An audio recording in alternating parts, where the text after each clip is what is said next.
Hey everyone, greetings. It's Naomi Wolf of Daily Clout and on Substack of Outspoken. And as promised, I'm here to read to you my latest essay, which is generating a lot of commentary about why aggressive ICE protesters are closer to being the actual fascists than they realize. So I'm just going to go ahead and get started. And it's called Dear Beloved Elder, Please Stop. Subtitle is Your Support for the Anti-ICE Protest Movement Will Destroy Us. And in brackets, it says, the following is a letter I wrote in response to a conversation with a beloved relative. End brackets. Dear beloved elder relative, this is a letter to urge you to rethink what you are doing in supporting the protests against ICE's law enforcement activities and to ask you please actually to stop. You and your friends at times lend your support to the anti-ICE protests in your adorable little town. And you know I support First Amendment protected expression whenever citizens wish to express themselves. But there are larger implications here, beloved elder. I love you. I respect you.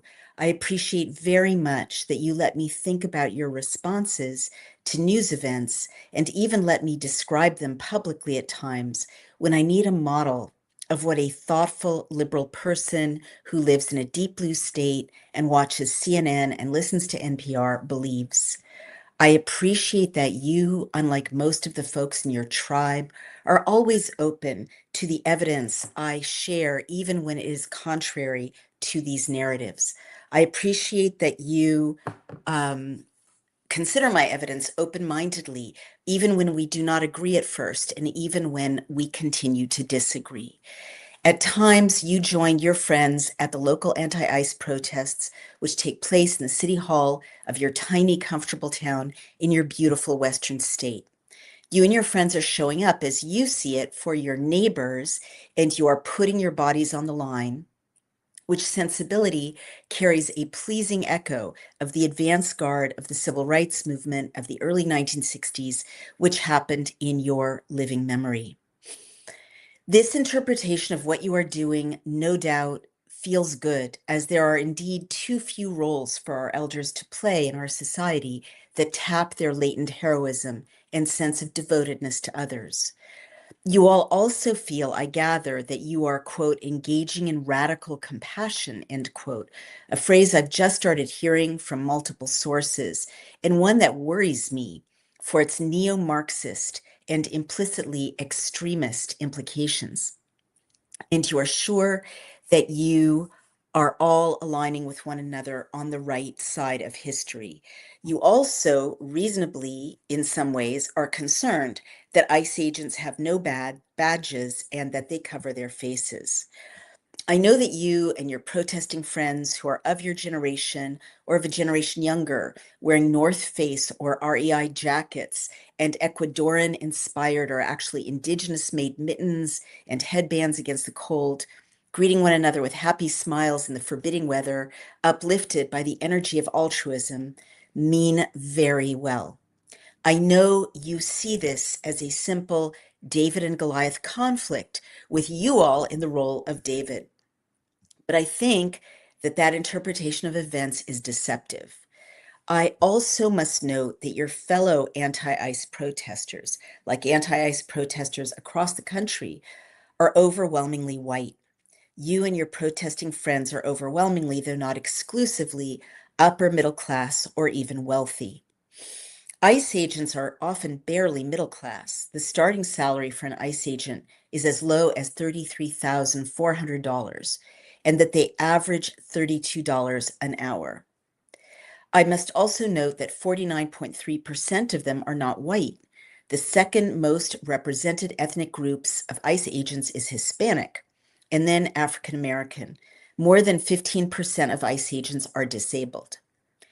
Nonetheless, you and your friends truly do believe that ICE is a lawless militia sent by someone whom you also truly believe is a quasi-dictator. Your news outlets and social media feeds communicate to you that ICE is attacking people who are here having committed an, quote, administrative offense, who are, quote, our neighbors, who, quote, just want to work in our country. I understand that you feel sure that in, quote, standing up against ICE operating in your community, you are standing up against incipient or actual fascism. I applaud your civic energy, even as I think it is sorely misguided in this situation. And now I'm going to share the screen. I can't share the screen because I'm on Safari, so I will just keep reading. You and your friends also believe that the protesters in Minnesota are simply peacefully using their First Amendment protected rights to have their say, and that the deaths of the late anti-ICE activists, poet Renee Good and VA nurse Alex Preddy, who both were shot to death in conflicts with ICE agents in Minnesota, are examples of the mayhem being wreaked by a lawless violence of a band of thugs. When Alex Preddy was killed, you and I spoke about it by phone. Our disagreement was too painful, so we stopped our phone conversation and signed off. You felt that Alex Preddy was murdered in cold blood. I texted you, quote, Alex Preddy had a weapon with a loaded magazine. Then I sent you this, a CNN article and video appearing to show that a federal officer took a gun from Preddy just before the shooting that killed Preddy. I texted, if you don't plan to use a weapon, you don't load it. Very dangerous situation. You replied via text, it was holstered. He was shot. The NRA spoke out against this. I texted back, quote, I don't doubt it, but beloved elder, bringing a loaded weapon to a protest is a very dangerous thing to do. Anyone aware of a loaded gun, holstered or not, will assume it's a shooter situation. I should have texted may assume. Frustrated by the fact that the media to which you listen often misrepresent original quotes, I tracked down what the NRA had actually said. I texted you then, quote, in a separate social media post, and this is a quote from an article, the NRA said, quote, as there is with any officer-involved shooting, there will be a robust and comprehensive investigation that takes place to determine if the use of force is justified. As we await these facts and gain a clearer understanding, we urge the political voices to lower the temperature to ensure their constituents and law enforcement officers stay safe, end quote. And then this is me again. The NRA is saying that there should be a full investigation and that everyone should lower the temperature. That is not the same as condemning the shooting. Beloved elder, I texted further, I wish you and your friends would consider what it is like to live in a society without the rule of law. It's a catastrophe, but especially for women, children, and the elderly. You have to see how difficult and dangerous it's being made for ICE to do their jobs enforcing US law, which again, if you don't like the law, change it. But for now, the law says that people here illegally must be detained and deported, as is the case in almost all other countries, end quote. You replied by text, he had a license, he didn't do anything to be shot 10 times and murdered. You also texted, he was murdered trying to protect a woman. They fired 10 shots into him and murdered him. He did not deserve that, end quote. I see from your point of view how black and white you see the situation to be, but please consider that you may be wrong. I have rarely brought up an issue as serious and impactful in regards to our shared future in this country as the one I am broaching. Beloved relative, I want you to understand that ICE is not a lawless militia. This is a really important point for you and your friends and half the nation to take on board. ICE agents are not making up their own rules as they go along or flouting the laws of our nation. I've written about lawless militias and their dangers ever since my book, The End of America, was published in 2007. I know a lot about thugs and lawless state-sanctioned violence, about its nuances and its history. Fascist dictator Benito Mussolini took over Italy, at that time a fragile democracy, by sending groups of black shirts, thugs who obeyed no laws, who were acting externally to the existing laws of Italy. The black shirts surrounded voting booths and intimidated voters, often using violence. They strategically attacked key leaders of Italian civil society. newspaper editors, national political opposition leaders, local mayors. They beat them severely. They killed, tortured, and threatened numberless members of Italian civil society. Their goal was to intimidate those, the judiciary, the parliamentarians, even the local police who might otherwise bring them to justice. This tactic worked so well and so quickly that when Mussolini marched on Rome in 1922, he was able to take over power because parliamentarians were looking at his massed band of thugs and knew that they were already defeated. The existing government resigned, and King Victor Emmanuel III simply handed over power. Thousands of black shirts with Benito Mussolini marched on Rome in October 1922. Shockingly to me, as the granddaughter of a man and a woman who lost 9 siblings along with their young families to actual extrajudicial Nazi violence and murder, commentators such as the Late Show host Stephen Colbert and others are now referring to ICE as being worse than Nazis. Nazis, at least, Colbert said, were willing to show their faces. And I've got an image of Stephen Colbert receiving an Emmy, smiling, surrounded by celebrities. And my note there is Stephen Colbert, who took on verbally people who are worse than Nazis. Like Mussolini's black shirts, upon which they were modeled, the SS and the SA, Hitler's informal thug caste, which were unleashed onto German cities before Hitler seized power in 1933, wielded their violence outside of existing German laws. The Nazi paramilitary disregarded German law in its rise to power. Quote, the Nazi Party's paramilitary organization were the Sturmabteilung, more commonly known as the SA. The SA were formed in 1921 and were known as brown shirts due to their brown uniform. Initially, most members were ex-soldiers or unemployed men, violent and often disorderly. The SA were primarily responsible for the protection of leading Nazis and disrupting other political opponents' meetings, although they often had a free rein on their activities. The SA and the SS became symbols of terror. The Nazi Party used these two forces to terrify their opposition into subordination, slowly eliminate them entirely, or scare people into supporting them, end quote. Remember that when the brown shirts started seizing and beating people in makeshift basement detention centers, Germany was still a fragile democracy. It still had a parliament and a set of laws, including guarantees of due process and prohibitions against excessive state violence. The lawlessness deployed by the SA in those pre-1933 years was the reason that they, like the black shirts before them, were so effective and terrifying. The existing laws of Germany did not restrain them. And as in Italy, judges, civil society leaders, and local police were too frightened by SA violence to enforce the existing laws. The brown shirts, quote, arrested, really seized citizens, communists, newspaper editors and owners, businessmen, opposition leaders, Jews, random Germans, whom neighbors singled out as being not sufficiently supportive of National Socialism. Quote, by engaging in violence, the Nazis increased their visibility, especially in large cities like Berlin, where it was easy for a speaker to get lost in the crowd. Then, since police presence was inevitable, the forces of order became a protective force around the SA during their marches. Finally, quote, seemingly audacious acts of provocation were able to occur precisely because there was little risk of them growing out of hand and, quote, elated those who participated in them and thereby attracted new followers, end quote. And this is all one long quote. One can only marvel at the sheer genius of Nazi political activity.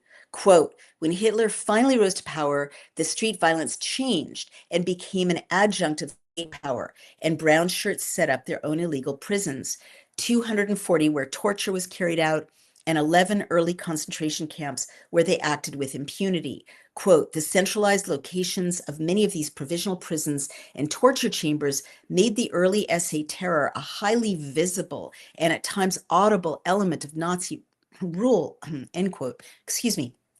If SA violence during the run-up to power was a harbinger of what would transpire when the party achieved power, SA actions when that finally occurred set the tone for the following 12 years, end quote. And now this is me again. An account in the Garden of in The Garden of the Beasts, Love, Terror, and an American Family in Hitler's Berlin by historian Eric Larson captures the day-to-day life of President Franklin D. Roosevelt's U.S. ambassador to Germany in 1933 and 1934, Professor William E. Dodd. Professor Dodd noted that when an American citizen was seized by the SA, he was beaten so badly that he could not leave his bed for days. When he finally made it to the U.S. Embassy, his body was a mass of bloody pulp. By the time that Hitler engineered his full seizure of power after a questionable arson attack on the Reichstag, the nation had already been traumatized and tenderized by the completely lawless violence of the SA.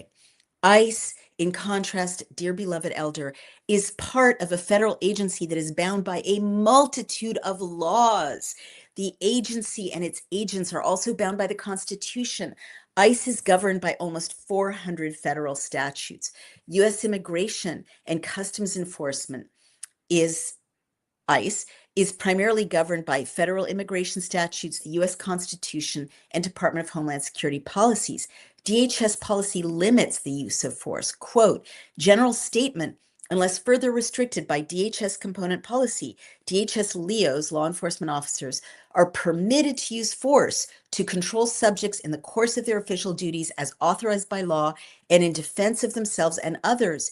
In doing so, a LEO shall use only the force that is objectively reasonable in light of the facts and circumstances confronting him or her at the time the force is applied.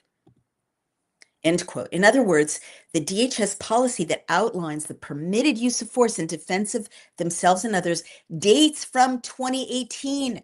It is a President Joe Biden policy, beloved elder.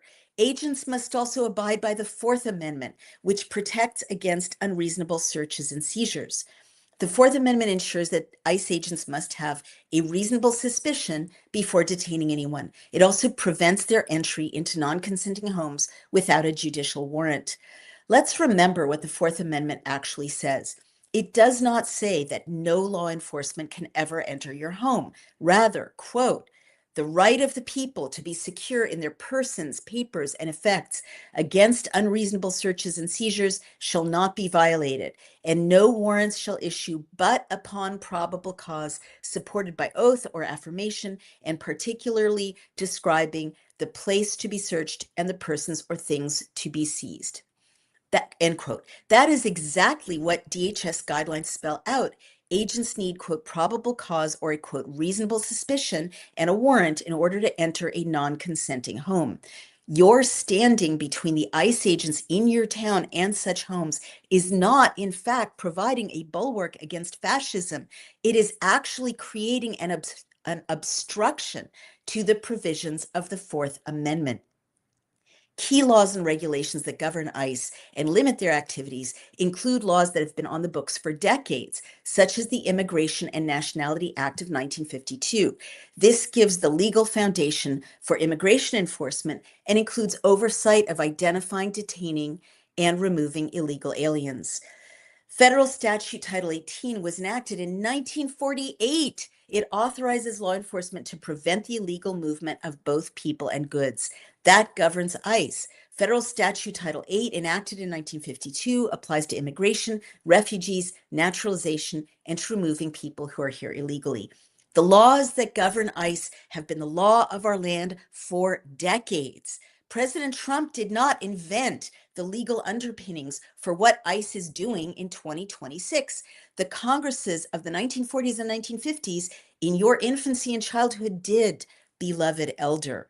If ICE agents break any laws, there is recourse. ICE frequently uses administrative warrants, Form 1-200, that require, quote, specific articulable facts to justify detention in order to enter homes.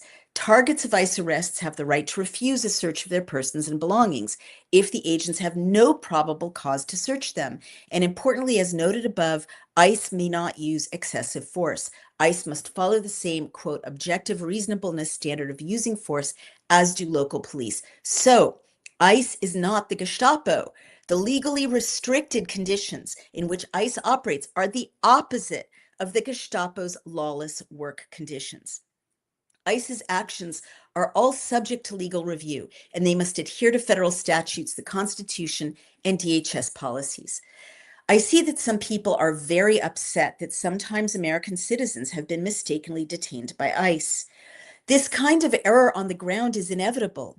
I feel that people are incredibly naive about what it means practically to seek to detain, process, and deport even 1,000 people in a dense city, let alone 1 million people who are here illegally, let alone 17 to 30 million, many of whom are from contexts of extreme violence already.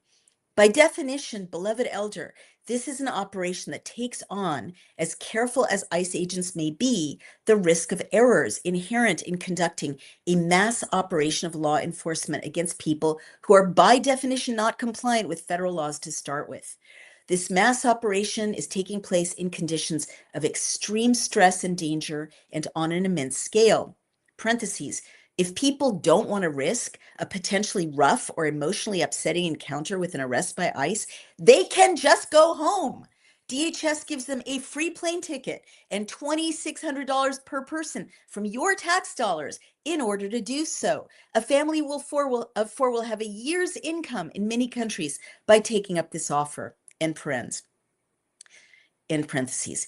Even if ICE were not surrounded frequently and, as in Minnesota, perilously to them and others with screaming, provocative, and physically intimidating observers, protesters, such mistakes will be made. But guess what? If you are falsely arrested by local law enforcement or ICE or anyone in a policing role in the United States, you eventually get released. Ah, there goes my earring. I have been arrested twice in my life for protest, as you know. The first time in about 1985 or 1986, I was a young Rhodes Scholar. I was in London with a group of Rhodes Scholars and other Oxford University students. We were protesting outside the US Embassy against then President Ronald Reagan's policies in El Salvador. I was eventually handcuffed by a bored, quote, Bobby, British police officer, who commented silly season, meaning that it was summertime when protests were more frequent. He put me in a holding cell for several hours till I was released, with no further action taken against me. The rule of law protected me then. It had been weakened in Britain since. It has been weakened in Britain since, and I would not wish to be at the mercy of the British justice system today. But my own peaceful and compliant actions also protected me and ensured that my protest and arrest would not escalate into violence. In 2011, I was arrested again outside a Huffington Post gala to which I had been invited. I was arrested for explaining to Occupy Wall Street protesters that so long as they did not impede pedestrian traffic, they had the legal right to protest peacefully on the sidewalk outside the gala. I told the protesters their rights. I did not tell them to do things that they had no legal right to do. I did not instruct the Occupy Wall Street protesters to obstruct the pavement or the movement of NYPD. I knew local New York City law, and their obstruction of NYPD would not have been legal. I did not encourage the Occupy Wall Street protesters to form barricades preventing NYPD vans from proceeding in traffic, thus endangering not just NYPD but nearby residents by keeping ambulances and fire trucks from reaching them.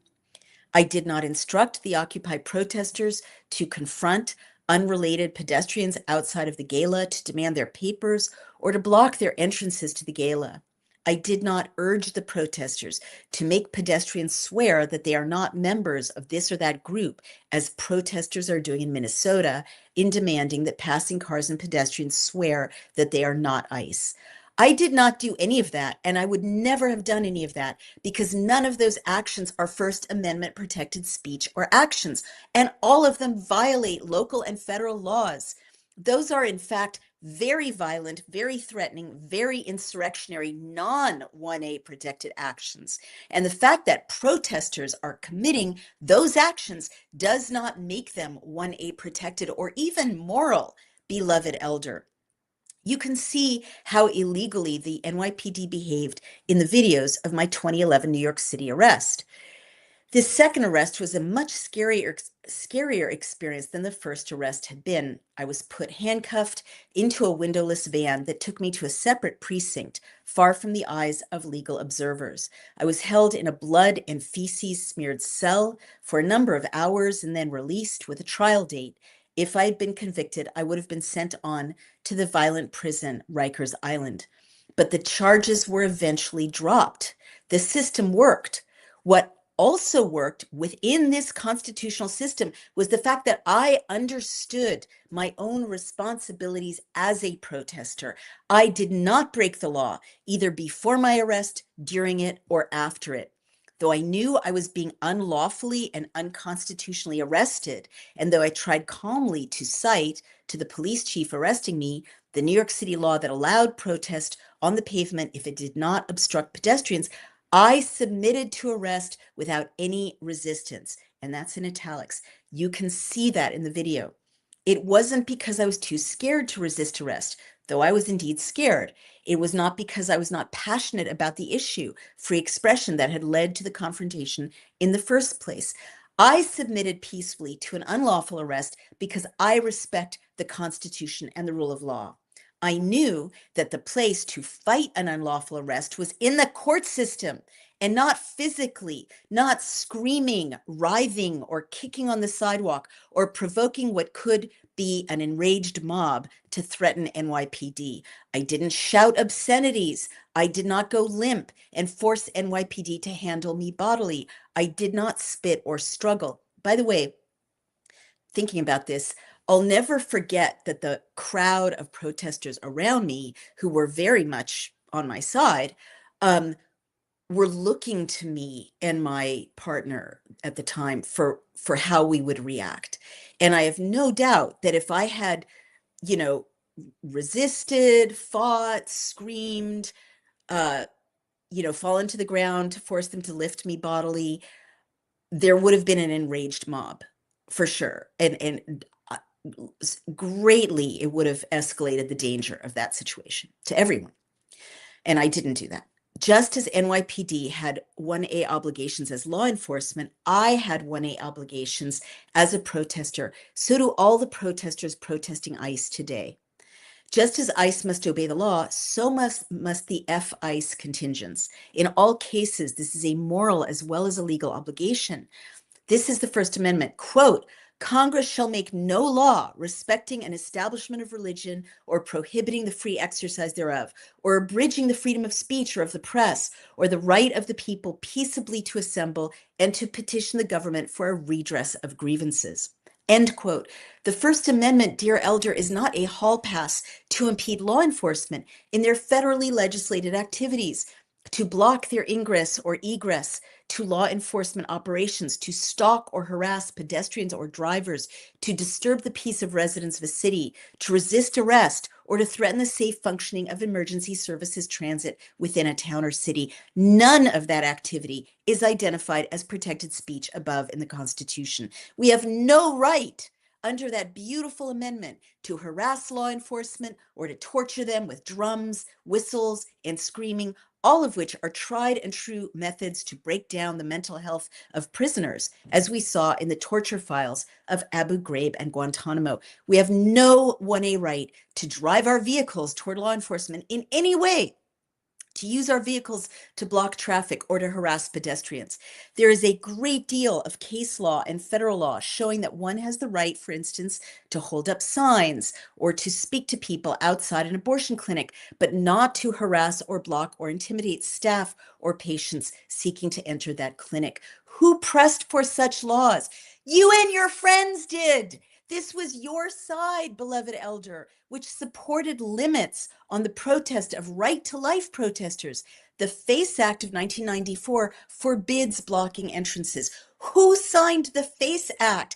President Bill Clinton did. Quote, after its enactment by Congress, President Bill Clinton signed the Freedom of Access to Clinic Entrances Act into law.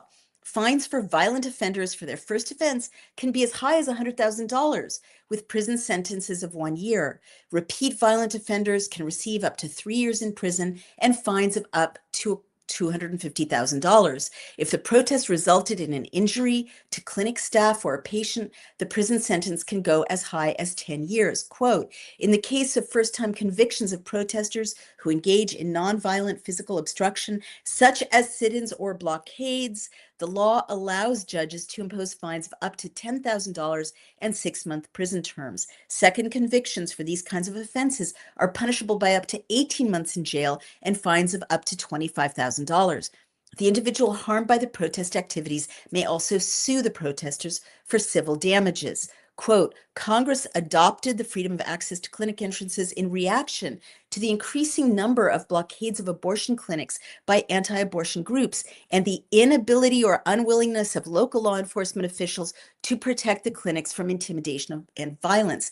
The italics are mine. Quote, the law was introduced in Congress after the Supreme Court ruled in Bray versus Alexandria Women's Health Clinic, 1993, that federal court judges were not permitted to invoke a Reconstruction-era civil rights law, the 1871 Ku Klux Klan Act, against the harassment and protest activities that frequently occurred outside abortion clinic entrances. The KKK Act prohibited conspiracies by persons seeking to deprive, quote, any persons or class of persons of equal rights, end quote. That's the history of the FACE Act, okay? You guys wanted it for good reason, because people were being harassed and obstructed in seeking abortions.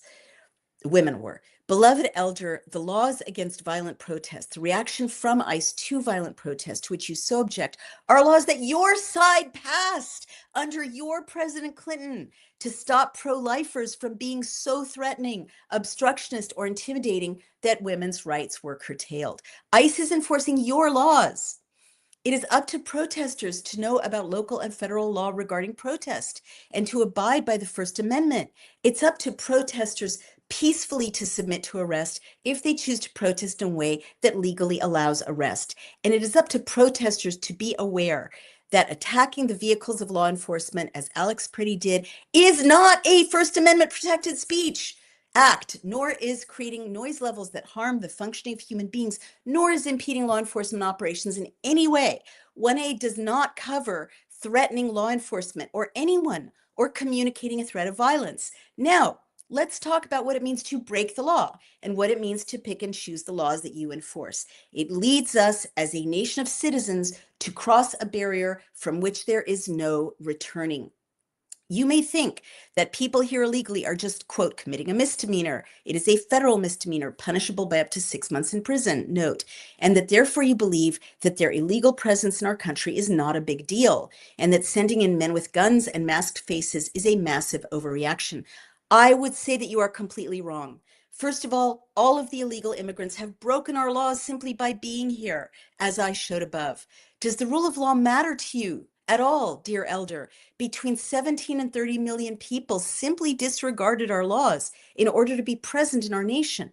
What does it mean when you simply accept a situation in which people can pick and choose what laws they observe? History shows that you soon have a collapsed society. Second, millions of people being here illegally is a massive national security threat. Jan C. Ting argues in Immigration and National Security that, quote, the greatest threat to U.S. homeland security comes from illegals who enter the country through its porous borders in order to attack. The tide of illegal immigration must be stemmed in order to secure the United States against terrorism, end quote. Third, many of these people here illegally are actually criminals. I used to think that that was a racist statement, but statistically, it's true. And hundreds of thousands engage in criminal behavior here. There are at least, I couldn't believe this number, but it's a real number, 662,566 convicted criminals or illegal aliens with pending criminal charges in the United States, and it links to a government site. That is nearly the size of the population of San Francisco when I was growing up. Fourth, those here illegally are taking resources away from low-income Americans and especially from Black and Brown Americans. In your comfortable neighborhoods, you do not see the damage. You may see a worried gardener, a concerned nanny, but in the neighborhoods where the illegal gardener or nanny may live, it is the American kids whose classes can't proceed because too few children in them speak English. It is lower income Americans who face hours-long waits in emergency rooms for themselves in pain or for their own children because of the pressure on our medical resources of people who are here illegally. It is lower income Black and Brown Americans who are expressing their frustration that the entry-level jobs that their own young adult sons and daughters used to have are no longer open to those young Americans. It is lower income Black and Brown people, as in Brooklyn, whose kids' James Madison was appropriated to house people here illegally. How is this situation okay with you? Where is your and your friends' quote radical empathy for low-income American communities, the communities of color that you all used to champion so reliably? Fifth, and most importantly, is this: there are certain unintended consequences of you and your friends choosing what US laws you will block and frustrate. Please consider the long-term consequences of the F-ICE movement. This movement reminds me a lot of how insultingly Vietnam veterans were treated when they came home from that war, a war supported by Congress and by presidents. Ask the same question that US military veterans asked themselves then. Why should anyone fight your wars again? Now ask, why should anyone in the future fight your future wars against crime, against natural disasters, against terrorists? No one who is not the wife or child or parent of a soldier, a sailor, a cop, a firefighter, or an ICE agent can imagine what life is like for their loved ones day to day. ICE agents, like cops, throw themselves every single day into situations in which they do not know if they will survive to see their kids and wives or husbands again. ICE agents break into houses inhabited by violent cartel members. Like soldiers in combat situations, they face situations that could erupt at any moment into gunfire or in an explosion. ICE agents don't know from one day to the next if they will be injured or killed on the job. Beloved elder, 111 police officers died in the course of doing their jobs in just 1 year, 2025. Now add to the incredibly hazardous conditions for ICE agents doing their own jobs a mass of mostly white people of all ages who are trying to make the situation even more dangerous, who are screaming into their ears or cursing at them or driving at them or blocking their egress or kicking out their taillights, as the armed Alex Preddy had done to an ICE vehicle 11 days prior to his death. In addition to the risk from the target, him or herself, ICE agents are seeking to accomplish their lawful mission in an incredibly dangerous and exhausting and emotionally draining field of operations. Soldiers in comparable conditions reliably get PTSD. ICE agents may also face mental health breakdowns from these conditions, but whether that kind of damage is done to them over time or not, what they are seeing right now is Americans, many of them who are much more privileged than they are themselves, treating them with abusiveness and contempt. Beloved elder, really think about this, what this will mean going forward. Finally, there is this. Cops and firefighters and veterans and soldiers are watching carefully how ICE agents are being treated. Unsurprisingly, 200 police officers a week are quitting or resigning in Zohran Mamdani's New York, where Governor Hochul just declared her own non-compliance with ICE operations. Beloved elder, when someone breaks into your home, you will call the cops. Do you expect them to answer? Why should ICE enforce immigration laws over time if this is how they are treated by citizens? Why should soldiers enlist to fight your wars? Why should firefighters run into your burning building? You should expect that as first responders, cops and soldiers see how ICE is being treated. They will resign or fail to reenlist or simply go through the motions when called to put themselves in harm's way. Why should you assume that police or law enforcement will ever show up for real for you and your friends if this is how you treat their colleagues? Seriously, you want to act out against ICE to endanger them, to traumatize them on the job, and to burn them out? But when you are mugged or burglarized, God forbid, you will call their colleagues and expect to be protected? Please do not be so naive. Law enforcement will just turn away from citizens and absent themselves from their now selfless civic duty. Why shouldn't they? Look at how you are treating law enforcement. Beloved elder, I have traveled in countries where the cops have given up.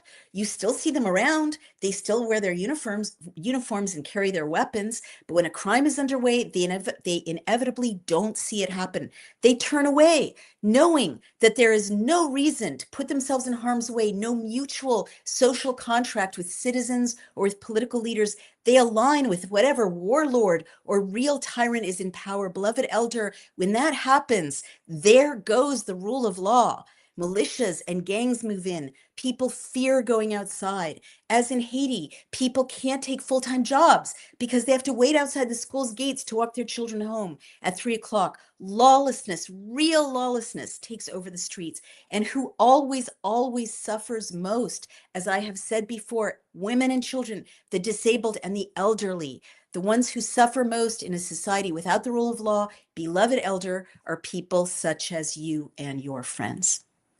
Lastly, please think about what it means when states refuse to comply with federal laws. Think of our US history. Do you really want states to pick and choose what federal laws they obey? Our system of state and federal balance and alignment was very carefully refined from the start of our nation and over time. When this mutual agreement fails, we get tragedies such as the Civil War. Leading up to the start of the Civil War and starting with South Carolina's effort to nullify a federal tariff in 1828, some states did what Minnesota and New York now threaten to do. They acted as if they knew better what to do for their constituents than to accept federal law. Southern states in 1860 and 1861 argued that the federal government had broken the contract between the states and the Union by failing to enforce the Fugitive Slaves Act. These states seceded as a result, asserting their sovereignty. As in Minnesota today, many locals in the seceding states were aligned with their state's resistance to federal authority and saw the local states' agendas in a positive light.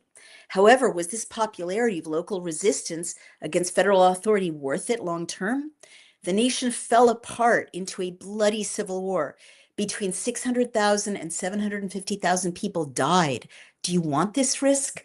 Do you want the rule of law that holds the 50 United States together as one nation, state law interacting with federal in an orderly legal process, to fly apart again? Think about Alabama in 1963.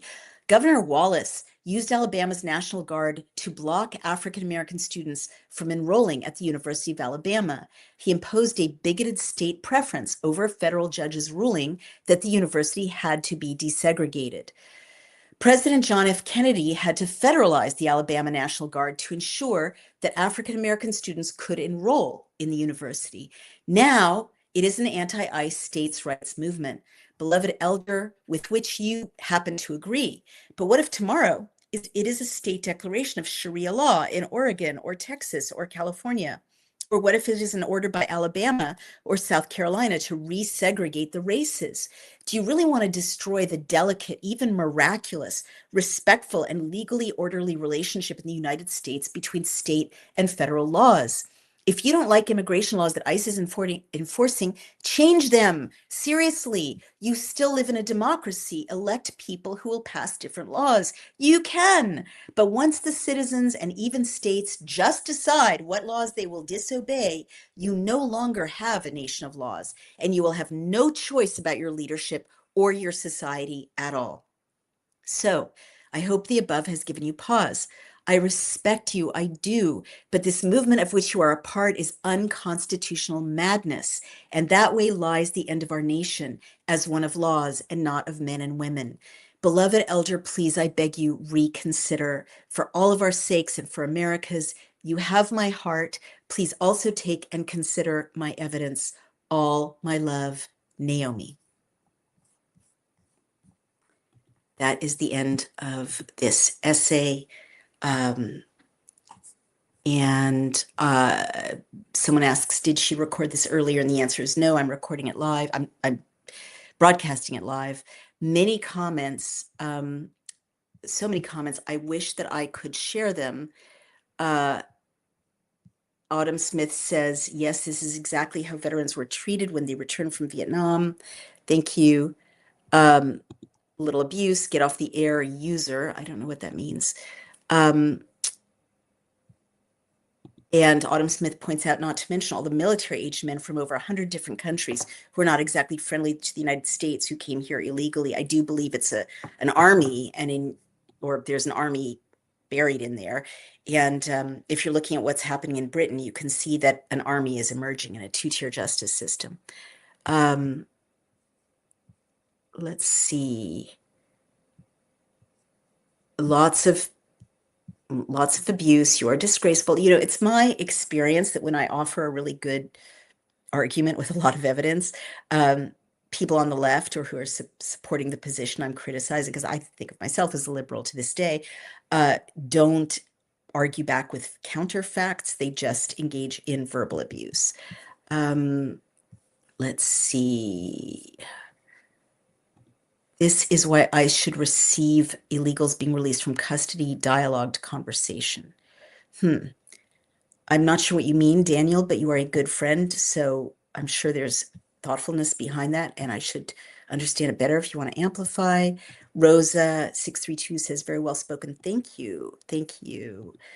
Vonda Grubb says, thank you for your voice. Thank you. Lots of nice comments. Soft 62 says, great talk.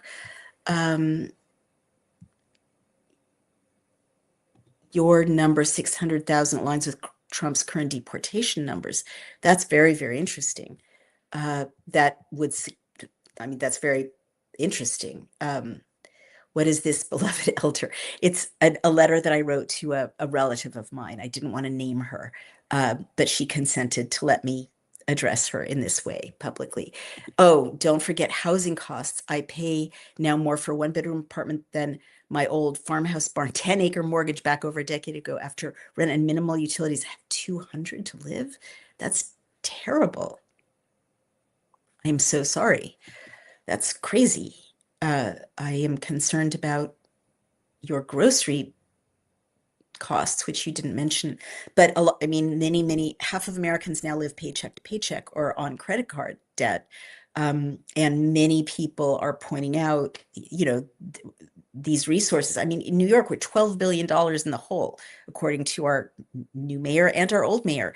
We don't have the money for our own kids and our own elders and our own infrastructure and plowing the streets of snow, let alone for millions of people who are not Americans and who are not here legally. It is madness. Many people have pointed out that everything, housing, cars, transportation, becomes more expensive with this pressure of illegal immigrants, and that as they leave, in fact, costs, or as they're deporting or self-deporting, costs are dropping. I mean, not to where they should be, but there is, housing is such a good example of it, because of course, if you've got 30 million extra people in the United States, there's more demand for housing. It's going to be more expensive. Those are basic market forces. Guys, I love you. I've got to go to a meeting. Thank you. Remember to support me by subscribing. If you think this is a valuable essay, it takes a lot to write essays and research them like this. I don't just make this stuff up. That's why it's impactful. And I have a team that helps me get this out to you. So, and I'm much shadow banned to this day. So please do become a paid subscriber on my Substack Outspoken if you possibly can. It's $7 a month. And if you can't, God bless you. Please share my work if you care about it. And over on Daily Clout, you can subscribe for $3.99 a month, or you can make a one-time donation. Love you so much. I'll see you soon. Thank you.